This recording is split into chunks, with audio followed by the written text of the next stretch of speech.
నమస్కారం. ఆధ్యాత్మిక సుధాసాగరం ధర్మ సందేహాలు కార్యక్రమానికి స్వాగతం. ధర్మో రక్షిత రక్షితః. ధర్మాన్ని రక్షిస్తే ఆ ధర్మం మనల్ని రక్షిస్తుంది. అలాగే ధర్మానికి కట్టుబడ్డ ఎంతోమంది పుణ్యాత్ములు సత్పురుషులు మనకు సుధా ఆదర్శప్రాయులు. వారి బాటలో నడుస్తూ ప్రతినిత్యం మనం ఎన్నో రకాల ధర్మాలని ఆచరిస్తూ ఉంటాం.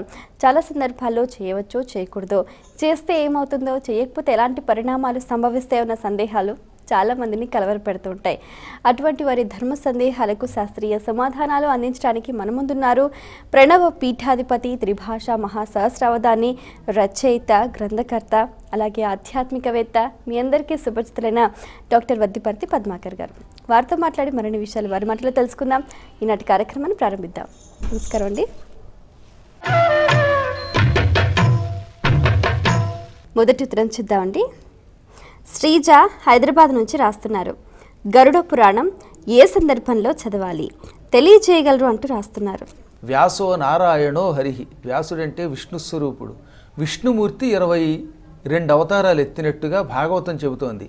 అందులో 17వ అవతారం సాక్షాత్తు వేదవ్యాసుడు. ఆ మహానుభావుడు లోకమంతా తరించడం కోసమని మత్స్య, మార్కండేయ, భవిష్య, భాగవత, బ్రహ్మాండ, బ్రహ్మవైవర్త, వరాహ, వామన, వాయు, విష్ణు, అగ్ని, నారద, పద్మ, లింగ, గరుడ, కూర్మ, స్కాంద పురాణములని పేరుతో 18 పురాణాలు రాశారు.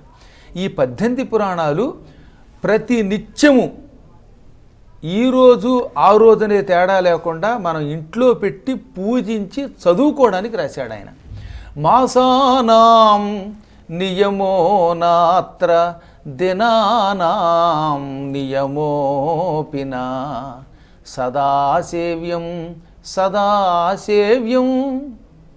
వేదవ్యాసులు వారు చెప్పిన శ్లోకం ఇది.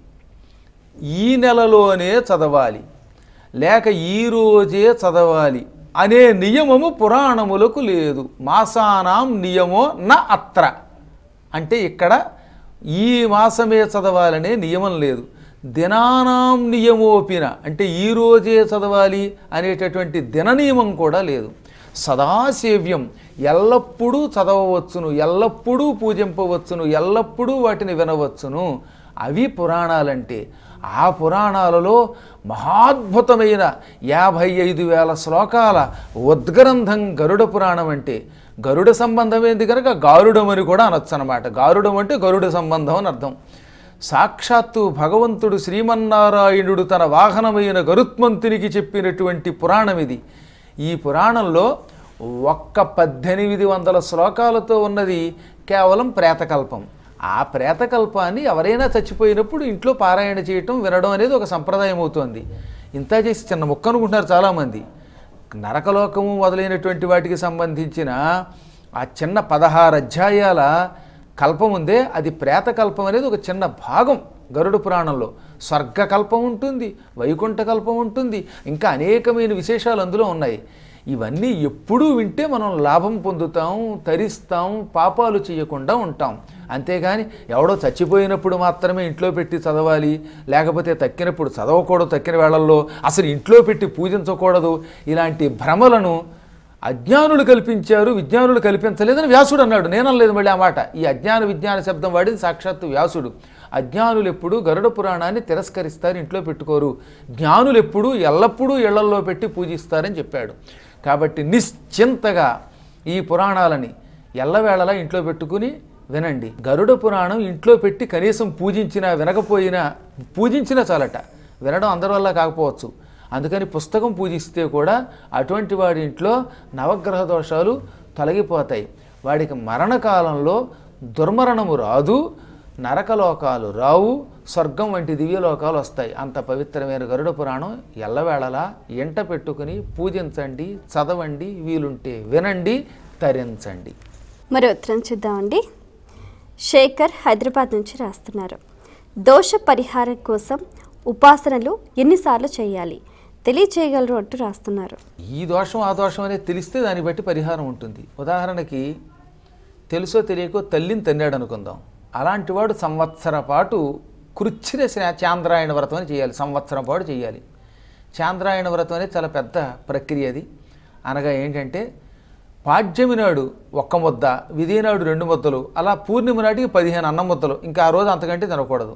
అన్నం ముద్దలు రోజు ఒక్కొక్క ముద్ద చొప్పున పెంచుకుని పూర్ణిమ నాటికి 15, మళ్ళీ పూర్ణిమ తర్వాత నుంచి రోజు ఒక్కొక్క ముద్ద తగ్గించి అమావాస్య నాడు ఏం తినకూడదు. ఇలా సంవత్సరం పాటు చేస్తే దానికి చాంద్రాయణం అని పేరు. ఆ చాంద్రాయణంలో కూడా కేవలం సూర్యోదయ సమయంలో మాత్రమే తింటూ మిగతా కాలంలో తినకుండా ఉంటే దానికి కృత్య చాంద్రాయణ వ్రతం అని కూడా పేరు.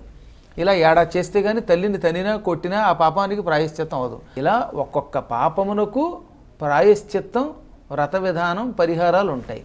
కాబట్టి పరిహారాలు అనేవి మీరు చేసిన పాపాలని బట్టి ఉంటాయి తప్ప ఊరికి అందరికీ ఒకే ప్రాయశ్చిత్తం ఉండదన్నమాట. మహాపాపాలకి ప్రాయశ్చిత్తం వేరు, చిన్న పాపాలకి ప్రాయశ్చిత్తం వేరు. ఉదాహరణకి మాబోటి గురువు గారిని ఎవరైనా తెలియక తిట్టారనుకోండి, ఆ గురువుని తిట్టినప్పుడు వాడికి సంవత్సరం పాటు రోజు దానం చేయాలని నియమం చెప్పారు. అదే గురువుని కాకుండా శిష్యులు తిట్టారనుకోండి, అప్పుడు ఒక్కరోజు దానం చేస్తే పాపం పోతుంది. ఎంత తేడా ఉంది మరి ఇక్కడ. అందువల్ల మనకి శిక్షలు కూడా ఒక అధికారంలో ఉన్నవాడిని చంపితే వచ్చే శిక్ష ఎక్కువగా ఉంటుంది. అదే సామాన్యుడిని చంపితే వచ్చే శిక్ష తేడాగా ఉంటుంది. గ్యారంటీగా హత్యే, కానీ అందరికీ ఉరిశిక్ష వేయరు. అదే మీరు తీసుకెళ్ళి ఏదో పెద్ద స్థాయిలో ఉన్నవాడిని చంపారంటే మాత్రం జనం అంతా వాడి మీద విరుచుకుపడిపోయి వాడికి ఉరేసేదాకా వాడిని బతకనివ్వరు. కాబట్టి చేసిన పాపమును బట్టి పరిహారములు 1 సారా 2 సార్లా 3 సార్లా లేకపోతే యావజ్జీవితం అని ఉంటాయి. మీరు ఏ పాపం చేశారో ఈసారి చెబితే మీ పాపానికి ప్రాయశ్చిత్తం నేను బాగా వివరంగా చెప్పగలుగుతాను. అయితే ఇప్పుడు కొన్ని కుజ దోషాలని, సర్పదోషం అని అలా దోష పరిహారానికి పూజలు చెప్తూ ఉంటారు కదండి, అవి మరి ఒక్కసారి చేస్తే ఆ దోషాలన్నీ పోతాయా అని? కుజ దోషం ఉందంటే దానికి 9 మంగళవారాలు చేయాలని మనకి శివపురాణంలోని ద్వాదశ జ్యోతిర్లింగ మహిమలో ఉన్నది. ద్వాదశ జ్యోతిర్లింగ మహిమ శివపురాణంలో ఉంటుంది. అందులో కుజ దోషానికి 9 మంగళవారాలు చేయమన్నారు. అలాగే బల్లిపాట్లు ఉన్నాయి, వాటికైతే ఒక్కసారి చాలు. దుస్వప్నం వస్తే ఒక్కసారి ప్రాయశ్చిత్తం చేసుకుంటే చాలు. అంటే సుందరకాండ పారాయణ కానీ లేక నవగ్రహ ప్రదక్షిణ కానీ ఇలాంటివి ఒక్కరోజు చేసుకుంటే చాలు. ఏళ్ళనాటి శని ఉంటే అటువంటి వాడు 27 శనివారముల పాటు శనికి ప్రదక్షిణ చేస్తే కానీ ఆ ఏళ్ళనాటి శని పోదు. ఇలా వారి వారి తీవ్ర జాతకాదులని బట్టి ప్రాయశ్చిత్తం, పరిహారం ఎక్కువగా ఉంటాయి. మరి ఉత్తరం చూద్దామండి. కడప నుంచి సుధాకర్ రాస్తున్నారు, తీర్థయాత్రలు చేసిన వారు తప్పనిసరిగా అన్న సమారాధన చెయ్యాలా, తెలియజేయగలరు అంటూ రాస్తున్నారు. మొదటిసారి కాశీ వెళ్ళాం. ఆ కాశీలో అన్నపూర్ణ అనుగ్రహం వల్ల ఇంత ప్రసాదం తిన్నాం కనుక ఆ అన్నపూర్ణాదేవికి కృతజ్ఞతా సూచకంగా ఇంటికి రాగానే కాలభైరవ సంతర్పణ అని ఒకటి చేయమన్నారు. అది కూడా అన్నపూర్ణకు కృతజ్ఞతగా చేసేది మళ్ళీ కాలభైరవ సంతర్పణ. కాలభైరవుడు శివుడికి మారు రూపం కనుక అప్పుడేం చేయాలి, కొంతమందికి భోజనం పెట్టుకుని కుక్కని పూజించి గారెలను దండగా గుచ్చి ఈ గారెల దండ కుక్కల మెడలో వేస్తే అది చక్కగా నాక్కుంటూ పోతుంది. దాని వెనకాతలు కొన్ని కుక్కలు పడతాయి, ఇవి అవి పీక్కు తింటాయి. దాని ద్వారా కాలభైరవుడు సంతోషిస్తాడు. ఇలా కాశీ వెళ్ళిన వాడికి కాశీ సంతర్పణ అని ఒకటి ఉన్నది. అలాగే నైమిషారణ్యంలో భాగవత సప్తాహం విన్నాక కూడా ఇంటికి వచ్చాక 3 లేక 5 మన శక్తిని బట్టి పాయసంతో అన్నం పెడితే అటువంటి వాడికి వైకుంఠం వస్తుందని చెప్పారు. కాబట్టి తీర్థయాత్రకి వెళ్ళొచ్చిన తర్వాత ఇలాంటి అన్న సమారాధనల వల్ల అధిక ఫలితం పొందుతాం. కొన్ని దోషాలు తొలగుతాయి. చెయ్యకపోతే పాపం రాదు, చేస్తే పుణ్యం తప్ప చేయకపోతే పాపం రాదు. అందువల్ల అది మాత్రం దృష్టిలో పెట్టుకోండి. చెయ్యకపోతే తీర్థయాత్రలకి వెళ్ళకూడదేమో, తీర్థయాత్రకి వెళ్ళొచ్చాక తీరా సమర్పణ చేయలేకపోతే, అన్నదానం చేయకపోతే మనకి పాపం వస్తుందిట అని బెంగ పెట్టుకోకండి. తీర్థయాత్రల పుణ్యం మీకు వచ్చి తీరుతుంది. కానీ అన్నదానం చేస్తే ఈ తీర్థయాత్ర ఫలితం మరింత పెరుగుతుంది. చెయ్యకపోతే మీకు మాత్రం దోషం రాదు. అంటే ఏ క్షేత్రానికి వెళ్ళొచ్చినా చెయ్యాలంటే అన్ని క్షేత్రాలకి చెప్పలేదు, కొన్ని క్షేత్రాలకి చెప్పారు. నైమిషారణ్యము, కాశీలో చక్రతీర్థం చూసి వచ్చినటువంటి వాడు, ద్వాదశ జ్యోతిర్లింగాలని చూసి వచ్చినటువంటి వాళ్ళు, శ్రీశైలంలో ఇష్టకామేశ్వరి దగ్గరికి వెళ్ళిన వాళ్ళు, కొల్హాపురం మహాలక్ష్మిని చూసిన వాళ్ళు, ఇటువంటి వాళ్ళు ఇంటికి వచ్చిన తర్వాత ఎంతో కొంత తన శక్తిని బట్టి అన్నదానం చేస్తే వాడికి ఆ పుణ్యం 1000 రెట్లు పెరుగుతుంది. మరణానంతరం నరక బాధలు తొలగుతాయి.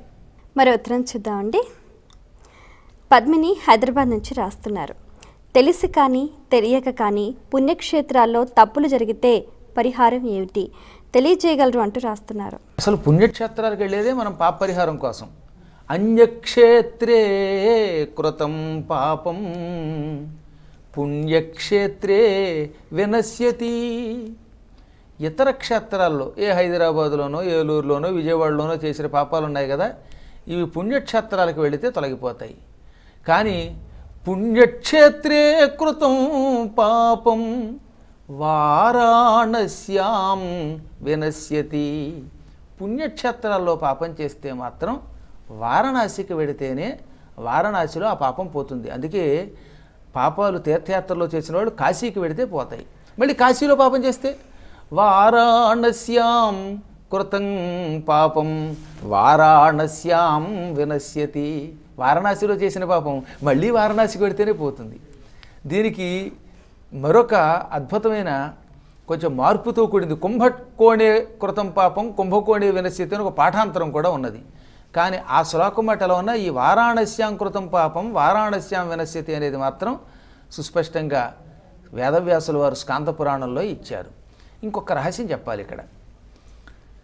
ద్వాదశ జ్యోతిర్లింగాల్లో వైద్యనాథుడని ఒక ఆయన ఉన్నాడు. ఆయన పార్లే వైద్యనాథుడు, ప్రజ్వల్యాం వైద్యనాథంచ. ఈ వైద్యనాథుని క్షేత్రంలో 5 రోజులుండి శివపురాణం వింటే మాత్రం మొత్తం ఈ భూమండలంలో ఏ తీర్థయాత్రల్లో పాపం చేసినా ఆ పాపం అంతా పోతుంది. తీర్థయాత్రల్లో ఏదో ఒక పాపం చేయకుండా ఎలా ఉంటారు? ఇప్పుడు కాశీలో సిగరెట్ కాల్చకూడదు, కానీ అక్కడికి వెళ్ళి కాల్చేవాళ్ళు ఉన్నారు.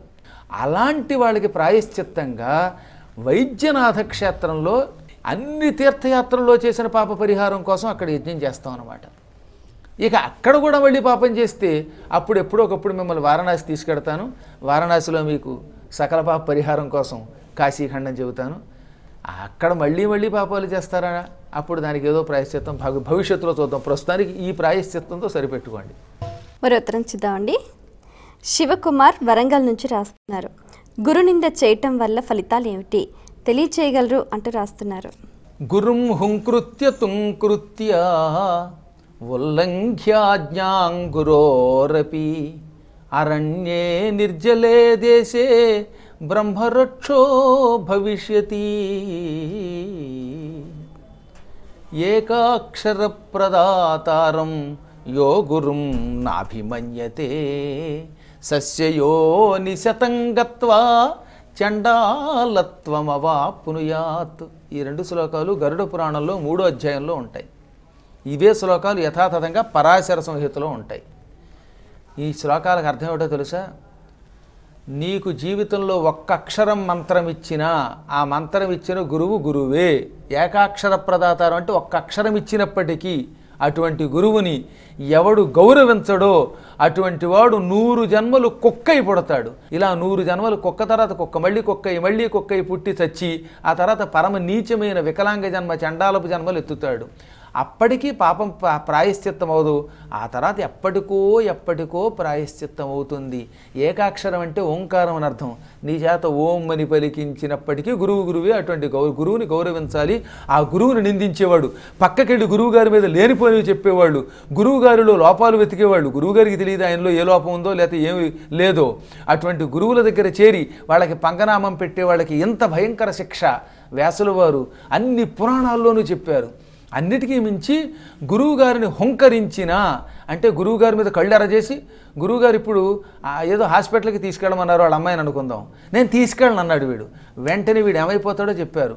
అలా హుంకరించడం అంటారన్నమాట. అంటే గురువుగారు చెప్పిన ఆజ్ఞని ధిక్కరించటం, ఆయన మీద కళ్ళెర్ర చేయటం, హుంకరించిన.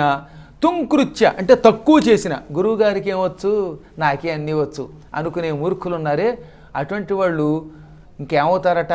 అరణ్యే నిర్జలే దేశే, మంచినీళ్లు దొరకని కీకారణ్యంలో బ్రహ్మరాక్షసులై పుడతారు. ఉల్లంఘ్యాజ్ఞాంగురోరపి అంటే గురువుగారి ఆజ్ఞను ఉల్లంఘించకూడదు. అర్ధరాత్రి అయినా అపరాత్రి అయినా గురువుగారు పని చెప్తే చేసి తీరాలని చెప్పారు. కాబట్టి గురువుని ధిక్కరించిన, గురువుని తక్కువ చేసిన, గురువుగారి ఆజ్ఞని ఉల్లంఘించిన మంచినీళ్లు పుట్టని అడవిలో బ్రహ్మరాక్షసులై పుట్టి అల్లాడిపోతారు, భయంకరమైన శిక్షలు అనుభవిస్తారు. ఎట్టి పరిస్థితుల్లో గురువుగారి నింద చేయకూడదు, గురువుగారి ఆజ్ఞని ఉల్లంఘించకూడదు, అందులో చాటుగా గురువుగారిని అసలు నిందించకూడదు. గురువుగారంటే గురువుగారు ఎంతో, గురువుగారి భార్య కూడా అంతే. గురువుగారి భార్య ఓ శిష్యుడిని పిలిచి, ఇదిగో మా అమ్మాయిని ఆశ్రమానికి హాస్పిటల్కి తీసుకెళ్ళిందిట. వాడు నేను తీసుకెళ్ళను అన్నాడు. అంతే, వాడు పని అయిపోయినట్టే. వాడు వచ్చే జన్మలో బ్రహ్మరాక్షసుడే పుడతాడు చచ్చాక. భయంకరమైన నరకాలు అనుభవిస్తాడు. ఇవన్నీ నేను చెబుతున్న మాటలన్నీ ఇటు గరుడ పురాణంలో చూడమనండి 3వ అధ్యాయంలో ఉంటాయి, పరాశర సంహితలో ఉంటాయి, స్వయముగా వేదవ్యాసులు వారు భాగవతంలో రాశారు, రామాయణంలో రాశారు. ఒకటి కాదు, రామాయణంలో వాల్మీకి కూడా గురువు యొక్క నింద చేస్తే ఎన్ని పాపాలు వచ్చాయో ఎన్ని పాపాలు వస్తాయో చెప్పారు. కాబట్టి మహాభారతాది ఉద్గ్రంథాలన్నీ గురు నింద కంటే మరొక పాపం లేదు అన్నాయి. అన్ని పాపాల్లోకి పరాకాష్ఠ పాపం గురునింద. మరి ఉత్తరం చూద్దామండి. గంట ఏలూరు నుంచి రాస్తున్నారు. పితృదేవతలు మరణించిన తరువాత కేశఖండనం ఎందుకు చేయాలి తెలియచేయగలరు అంటూ రాస్తున్నారు. శిరస్సు మీద తల వెంట్రుకలు ఉన్నంత వరకు అద్దం చూసుకుని వాటిని దువ్వుకోవాలనిపిస్తుంది. తల్లిదండ్రులు చచ్చిపోయినప్పుడు అద్దంలో మన ముఖం చూసుకుంటే తల్లిదండ్రులకు నరకం వస్తుంది. కాబట్టి తల్లిదండ్రులు పోయిన కాలంలో అద్దంలో తన ముఖాన్ని చూసుకుని తల వెంట్రుకలని అలంకరించుకోకూడదు, అంటే దువ్వుకోకూడదు, నూనె రాసుకోకూడదు, ఈ నియమాలు ఉన్నాయి. దాంతోపాటుగా ఈ తల్లో తండ్రో పోతే 11 రోజుల పాటు రోజు తలకి 3 స్నానాలు చేయాలి. వాటికి మృత్తికా స్నానము అని పేరు. స్నానాలు 3 స్నానాలు చేసి తీరాలి కదా. భూమి మీద మట్టిని 3 సార్లు ఇలా రాసుకుని వాటితో స్నానం చేయాలి. ఈ స్నానం అస్తమాటు తల వెంట్రుకలు ఉండగా చేస్తే రొంపట్టి అనారోగ్యం కూడా వస్తుంది. అందుకని ఏం చెప్పారంటే తల్లో తండ్రో పోయాక వాళ్ళని శ్మశానానికి తీసుకెళ్ళి తగలబెట్టిన వెంటనే ఆ క్షణమే గుండు చేయించుకోవాలి. మేసము తీయాలట, గడ్డం తీసేయాలట, తల మీద ఉన్న వెంట్రుకలు తీయాలి. ఏమేమి తీయాలి? తల వెంట్రుకలు, మేసము, గడ్డము. ఎట్టి పరిస్థితుల్లో చంకలు మొదలైనటువంటి ప్రాంతాల్లో మాత్రం వెంట్రుకలు తొలగించకూడదని కఠోరంగా గరుడ పురాణంలో చెప్పారు. ఈ 3 మాత్రం మూతి, గడ్డము, శిరస్సు వీటిని ఒరిగించాలి. మళ్ళీ 10వ రోజు ధర్మోదకాలు పూర్తయ్యాక 10వ రోజు కానీ 11వ రోజు కానీ ఈ రెండింటిలో ఏదో ఒక రోజు మాత్రం తప్పక శిరోమండనం చేయించుకోండి అని చెప్పాడు. సాధారణంగా 10వ రోజు అనేది సంప్రదాయం. ఈ మధ్యనే సౌర పురాణంలో 11వ రోజు కూడా చేసుకోవచ్చు అన్నారు. ఒక్క విషయం చెప్పను, ఇక్కడ తల్లిదండ్రులు పోయినప్పుడు మాత్రం మంగళవారం శుక్రవారం పట్టింపు ఉండదు. అంటే మంగళవారం నాడు తల్లి శరీరం విడిచిపెట్టింది, ఆ రోజే తగలబెట్టేశారు అనుకుందాం. అప్పుడు మంగళవారం అని భావించి గడ్డం గీయించుకోకుండా ఉండకూడదు, గుండు చేయించుకోకుండా ఉండకూడదు. ఆ పూట మాత్రం నిషిద్ధం లేదు, గుండు చేయవలసిందే. కాబట్టి ఇలా గుండు చేయించుకుంటే అప్పుడు పితృదేవతల అనుగ్రహం లభిస్తుంది. అద్దం చూసుకోవడం వల్ల మనకి పాపం కనుక ఆ పాపం మనకి రాదు, పితృదేవతలకి ఈ పాపం రాదు. దాంతోపాటుగా తలస్నానాలు మొదలైనటువంటి వాటికి కూడా అనుకూలంగా ఉంటుంది. అసలు పాపములన్నీ జుట్టును ఆశ్రయించుకుని ఉంటాయి. పాపాలున్నంత వరకు పితృదేవతల కార్యక్రమం మనం చేయకూడదు. శిరోగతాని పాపాని యాంతి ముండనతో యతః. పాపాలన్నీ తలను ఆశ్రయించుకుని ఉంటాయి ఈ జుట్టుని. ఇప్పుడు జుట్టు ఉంది అనుకుందాం, జుట్టుతో ఉన్నప్పుడు వీడు పాపాలతో ఉన్నట్టే కదా. మరి పాపాలన్నీ జుట్టులో ఉన్నాయి. ఈ జుట్టు ఉన్నవాడు పితృదేవతలకి శ్రాద్ధం పెట్టాలి, పిండం పెట్టాలి, ఆ రోజుల్లో ధర్మోదకాలు ఇవ్వాలి, ఆ రోజుల్లోనే రోజు మృత్తికా స్నానాలు చేయాలి. ఈ స్నానాలు చేయాలంటే ఈ పాపాత్ముడు అర్హుడు కాడు. కాబట్టి ముందు పుణ్యాత్ముడైతేనే స్నానాలు చేయడానికి, పిండం పెట్టడానికి, కార్యక్రమాలు చేయడానికి పనికొస్తాడు. పాపాలు పోయి పుణ్యాత్ముడు అవ్వాలంటే ఏం చేయాలన్నమాట? పాపములకు మూల కారణమైన జుట్టుని తీసిపారేయాలి. అందుకని జుట్టు తీసి తీరాలి. జుట్టు తీయకపోతే మాత్రం పాప ప్రాయశ్చిత్తం కాదు. పాప ప్రాయశ్చిత్తం కానంత వరకు వీడు పుణ్యాత్ముడు కాడు. పుణ్యాత్ముడు కాకపోతే పితృకార్యాలు చేయకూడదు. అసలు యాత్రలో కూడా అంతే. అందుకే తీర్థయాత్రలకు వెళ్ళినప్పుడు తీర్థోపవాస కర్తవ్య శిరసో ముండనానిచ శిరోగతాని పాపాని యాంతి ముండనతో యతః అని ఇటు గరుడ పురాణము చెబుతున్నది, శివపురాణము చెబుతున్నది, భాగవతము చెబుతున్నది, పద్మపురాణము చెబుతున్నది. కాబట్టి తీర్థయాత్రలకు వెళ్ళినప్పుడు కూడా పాపాలన్నీ జుట్టును ఆశ్రయించుకుంటాయి కాబట్టి గుండు చేయించాలి. కాబట్టి తప్పక ప్రతి వ్యక్తి కూడా ఈ పితృకార్యాలలో తల్లిదండ్రులు ఎవరైనా శరీరం విడిచిపెడితే జుట్టు మాత్రం తీయవలసిందే. జుట్టు తీయకపోతే పుణ్యాత్ముడు కాడు, పుణ్యాత్ముడు కాకపోతే పితృకార్యాలకి అర్హత ఉండదు. చాలా సంతోషం అండి. మీ సమయాన్ని కేటాయించి మా ప్రేక్షకుల ధర్మ సందేహాలకు శాస్త్రీయ సమాధానాలు అందించినందుకు ధన్యవాదాలు. వీక్షించారు కదండి, ఇది ఇవాల్టి మన ధర్మ సందేహాలు కార్యక్రమం. మీకు కూడా ఏవైనా ఆధ్యాత్మిక ధర్మ సందేహాలు కలిగితే మా ఈ కార్యక్రమానికి మీ సందేహాల్ని క్లుప్తంగా, సూటిగా, స్పష్టంగా పోస్ట్ కార్డ్పై లేదా ఈమెయిల్స్ ద్వారా రాసి పంపించండి. మా చిరునామా ధర్మ సందేహాలు, కేర్ ఆఫ్ భక్తి TV, road number 92, Jubilee hills, Hyderabad 5,96,000. మా ఈమెయిల్ ఐడి bhaktihyd@gmail.com. మరో కార్యక్రమంలో మళ్ళీ కలుసుకుందాం. అంతవరకు సెలవు. నమస్కారం.